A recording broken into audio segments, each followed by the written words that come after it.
So, tapos na ang pasukan, kaya yung mga papel, notebook ng mga anak ko na hindi na ginagamit, ito ngayon mag-experiment ako, magagawa ako ng uling na papel, no? Sayang naman itapon. So, ngayon, try ko gumawa ng uling na papel. Ito po yung mga lumang papel, no? Mga supot po yan, mga notebook, mga papel-papel, scratch, ito, karton, ayan. So, atin po siyang ibababad muna at gagawa po tayo ng uling na papel, no?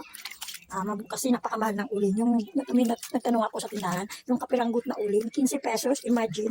So ngayon pa lang, maganda na tayo. Kasi baka biglang maubusan ng gas, napakamahal ng gas, 1,000 na mahigit, di ba? Kaya yan. Meron naman tayong kalandi uling, ngayon mag-experiment tayo ng uling na papel. Update ko po kayo pag naging uling na po to. Ayan. Nadurog na natin ang ating mga papel na ating binabad. Ayan, maghapon ko lang ito binabad. Ayan, ano po yan, punit-punit. Yung nakagawa na tayo ng ilang bilog-bilog. So bukas, umaga, maghapon, atin naman itong ibibilad. O diba? Subukan natin, gawin natin itong uling, charcoal paper. O diba? Kasi napakamahal ng gas, napakamahal ng kuryente, napakamahal na ng uling. 15 pesos napakaliit, di makaluto na siyang saingan. So ngayon, try natin itong paper charcoal. Okay? Paper charcoal na ating ginawa. Ito ay ating binabad, punit-punit. Tapos ngayon, atin na po siyang ginawang lobo. Diba? Ang dami po nating nagawa, oh. So, ayan. Ayan na siya. Ang dami nating nagawa in fairness. Ayan. Tapos susubukan natin itong gamitin sa uling. Kung ano talaga ang kinahinatnan. Diba? Pag maging effective to, gawin na natin, karirin na natin to. Ayan. Diba?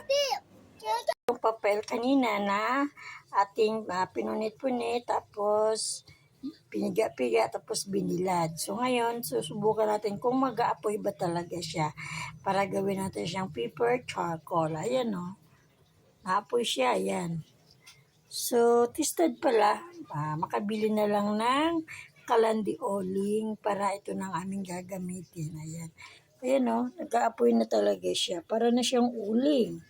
So, ayan o. Ang ganda. Ayan o, ayan, nag-uusok-usok na siya. Para nga siyang uling o, matagal siyang malusaw. Ayan, sikakarer ko na ang paggawa ng paper charcoal. O, papel na uling. Ayan, ang ganda niya o. Tingnan mo, iihipan natin.